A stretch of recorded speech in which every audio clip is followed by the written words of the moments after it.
ఒకప్పుడు వివాదం ఎక్కడ ఉంటే అక్కడ నేను ఉంటా అని వివాదాస్పద దర్శకుడు రామ్ గోపాల్ వర్మ గురించి చెప్పుకునేవారు. కానీ ఇప్పుడు నటి పూనం కౌర్ గురించి చెప్పుకొస్తున్నారు. ఇండస్ట్రీకి సంబంధించిన ఏ విషయమైనా కూడా పూనం అస్సలు వదిలిపెట్టదు. అయితే ఫేమస్ అవ్వాలనుకుని చేస్తుందో లేక తాను కూడా ఇండస్ట్రీలో ఉన్నానని గుర్తు చేస్తుందో తెలియదు, కానీ ఒక్క పోస్టుతో సోషల్ మీడియాను షేక్ చేయడం మాత్రం అలవాటుగా పెట్టుకుంది. గత కొన్ని రోజులుగా అల్లు అర్జున్ కేస్ ఇండస్ట్రీని షేక్ చేస్తున్న విషయం తెలిసిందే. సంధ్యా థియేటర్లో జరిగిన తొక్కిసలాటలో రేవతి అనే మహిళ మృతి చెందడం బన్నీ మెడకు చుట్టుకుంది. బన్నీ వెళ్లడం వల్లనే మహిళ మృతి చెందిందని పోలీసులు కేసు నమోదు చేశారు. ప్రస్తుతం ఈ కేసు విచారణ జరుగుతోంది. ఇక ఇలాంటి ఘటనలు జరగకుండా సీఎం రేవంత్ రెడ్డి ఇక నుంచి బెనిఫిట్ షోలను క్యాన్సిల్ చేయాలని తెలిపారు.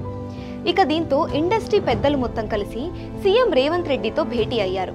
ఎఫ్డీసీ చైర్మన్ దిల్ రాజు నేతృత్వంలో హైదరాబాద్ బంజారా హిల్స్ లో ఉన్న పోలీస్ కమాండ్ కంట్రోల్ సెంటర్లో ముఖ్యమంత్రితో పాటు టాలీవుడ్ కు చెందిన సుమారు 56 మంది ప్రముఖులు భేటీ అయ్యారు.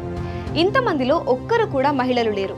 దీంతో ఇండస్ట్రీలో మహిళలకు ప్రాముఖ్యతే లేదా, వారికి సమస్యలు ఉండవా అని నటి పూనం కౌర్ ప్రశ్నించింది. డైరెక్ట్ గా సీఎం రేవంత్ రెడ్డినే ఆమె ప్రశ్నిస్తూ పోస్ట్ పెట్టింది. రేవతి మృతి విషయంలో కానీ సామాన్య ప్రజల విషయంలో కానీ సీఎం రేవంత్ రెడ్డి గారు ఎంతో బాధపడుతున్నారు. కానీ భేటీలో ఒక్కరైనా మహిళ లేదని ఎందుకు అడగలేకపోయారు అని పోస్ట్ పెట్టింది. ఇప్పుడు ఈ పోస్ట్ సోషల్ మీడియాలో వైరల్ గా మారింది.